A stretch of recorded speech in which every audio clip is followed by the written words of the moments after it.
నమస్తే, నేను ఇందు. ప్రపంచవ్యాప్తంగా పెహల్గామ్ అటాక్ అయితే ఒక సంచలనం రేపిందని చెప్పొచ్చు. సో మరి ఈ నేపథ్యంలో 26 మంది మహిళల సింధూరాన్ని అయితే ఉగ్రవాదులు తుడిచివేశారని కూడా తెలుస్తుంది. అయితే ఈ క్రమంలో ఆపరేషన్ సింధూర్ ద్వారా 100 మంది ఉగ్రవాదులు కూడా భారత ఆర్మీ అయితే హతం చేసినట్టు తెలుస్తుంది. సో ఈ కాశ్మీర్ అటాక్ పక్కన పెడితే, కాశ్మీర్ అటాక్ తర్వాత, పెహల్గామ్ అటాక్ తర్వాత ఉగ్రవాదులు తెలుగు రాష్ట్రాలపై కూడా దాడి చేసేందుకు ప్రయత్నిస్తున్నట్టు తెలుస్తుంది. అయితే మొన్న చూసుకుంటే ముంబైలో ఉగ్రవాదులు పోలీసుల అఫీషియల్ మెయిల్ ఐడికి కూడా ఒక మెయిల్ పంపినట్టు తెలుస్తుంది. ఛత్రపతి శివాజీ ఎయిర్పోర్ట్ ని పేల్ చేస్తామంటూ, అలాగే తాజ్ మహల్ ప్యాలెస్ హోటల్ ని పేల్ చేస్తామంటూ కూడా వాళ్ళ మెయిల్ ఐడిలో పేర్కొన్నట్టు తెలుస్తుంది. అయితే ఈ నేపథ్యంలో పోలీసులు వాళ్ళని అదుపులోకి తీసుకొని అరెస్ట్ చేసినట్టు తెలుస్తుంది. అంటే అఫ్జల్ గురు అనే ఉగ్రవాదిని భారతదేశంలో 2013లో అయితే ఉరి తీశారు. మరి ఈ నేపథ్యంలోనే ఆయనని అన్యాయంగా, అఫ్జల్ గురుని అన్యాయంగా ఉరి తీశారంటూ, దీనికి ప్రతీకారంగానే మేము ఈ చర్యలు చేపడుతున్నాం అంటూ ఉగ్రవాదులు కూడా పేర్కొన్నట్టు తెలుస్తుంది. సో మరి ఈ నేపథ్యంలోనే పోలీసులు కూడా ఆ ఉగ్రవాదుల్ని అదుపులోకి తీసుకొని అరెస్ట్ కూడా చేశారు. సో మరి ముంబైది పక్కన పెడితే, మనం రీసెంట్ గా చూసుకుంటే హైదరాబాద్ లో కూడా ఉగ్రదాడి చేసేందుకు ఉగ్రవాదులు భారీగా కుట్ర పొందారని చెప్పొచ్చు. అంటే దీనికి సంబంధించి పోలీసులు కూడా ఈ ఉగ్రదాడిని భగ్నం చేస్తూ చర్యలు కూడా చేపట్టారు.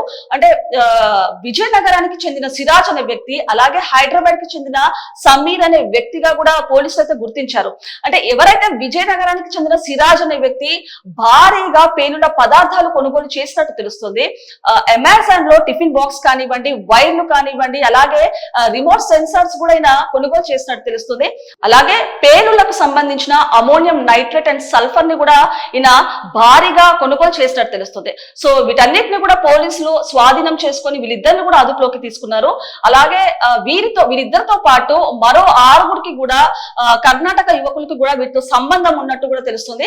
ఈ 6గురిని కూడా పోలీసులు అదుపులోకి తీసుకున్నట్టు తెలుస్తుంది. సో ఇప్పుడు చూసుకుంటే, అంటే ముంబై హైదరాబాద్ ఉగ్రవాదుల సంగతి పక్కన పెడితే, హర్యానాకి చెందిన యూట్యూబర్ జ్యోతి మల్హోత్రా కేసు అయితే ఒక సంచలనంగా మారిందని చెప్పొచ్చు.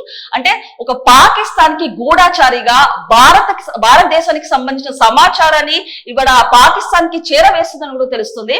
జ్యోతి మల్హోత్రాకి ఢిల్లీలోని పాకిస్తాన్ కమిషన్ ఆఫీస్ సిబ్బందితో కూడా ఈవిడకి సత్సంబంధాలు ఉన్నట్టు తెలుస్తుంది. అలాగే ఢిల్లీ కమిషన్ ఆఫీస్ లో కూడా డానిష్ అనే వ్యక్తితో కూడా ఈవిడ రిలేషన్ లో ఉన్నట్టు తెలుస్తుంది. ఈ డానిష్ అనే వ్యక్తి ద్వారా 2 సార్లు పాకిస్తాన్ ని కూడా సందర్శించినట్టు తెలుస్తుంది. అంటే నార్మల్ గా చూసుకుంటే ఒక యూట్యూబర్ అయ్యుండి, ఒక బ్లాగర్ అయ్యుండి, పాకిస్తాన్ ప్రధాని అయిన కూతురుతోటి ఈవిడ కీలక సమావేశాల్లో కూడా పాల్గొన్నట్టు తెలుస్తుంది. అంటే ఇక్కడ చూసుకుంటే నార్మల్ గా ఒక ఎమ్మెల్యే అపాయింట్మెంట్ కావాలన్నా, అలాగే ఒక మినిస్టర్ అపాయింట్మెంట్ కావాలన్నా ఒక వారం నుంచి 10 రోజుల సమయం అయితే పడుతుంది. అలాంటిది ఒక యూట్యూబర్ అయ్యుండి, ఒక బ్లాగర్ అయ్యుండి ఏకంగా పాకిస్తాన్ ప్రధానితో కానివ్వండి, లేకపోతే ISI సిబ్బందులతో కీలక సమావేశాలు చేస్తున్నారంటే ఈవిడ ఇన్ఫ్లుయెన్స్ ఎంత వరకు ఉందో దీన్ని బట్టి చెప్పొచ్చు. సో ఈ నేపథ్యంలో చూసుకుంటే, కాశ్మీర్ అటాక్ జరిగిన 3 నెలలకి ముందే జ్యోతి మల్హోత్రా అయితే కాశ్మీర్ అయితే సందర్శించినట్టు తెలుస్తుంది.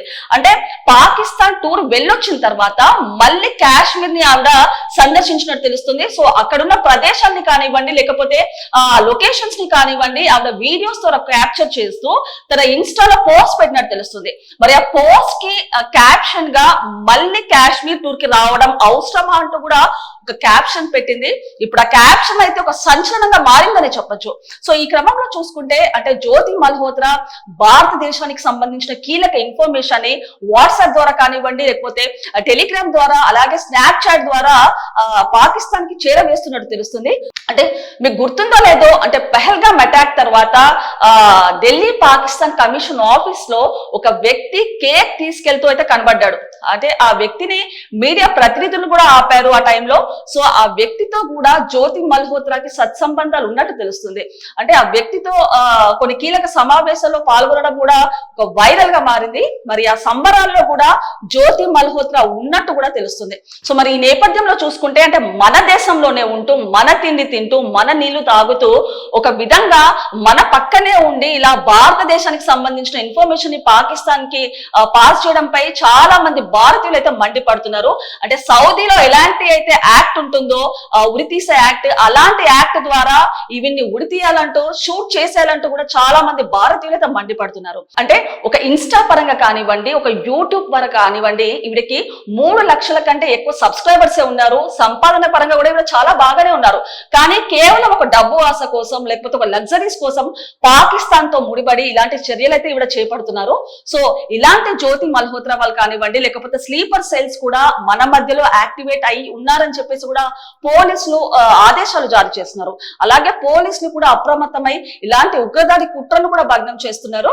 అండ్ పోలీసులు ప్రజలకి కూడా ఒక విజ్ఞప్తి చేశారు, ఇలాంటి వాళ్ళు మన మధ్యలో ఉన్నారు, సో ప్రజలు కూడా అప్రమత్తంగా ఉండాలని, అలాగే ఎలాంటి డౌట్ఫుల్ గానీ ఎలాంటి సందేహం వచ్చినా పోలీసులకు వెంటనే సమాచారం ఇవ్వాలంటూ కూడా ఆవిడ విజ్ఞప్తి చేస్తున్నారు.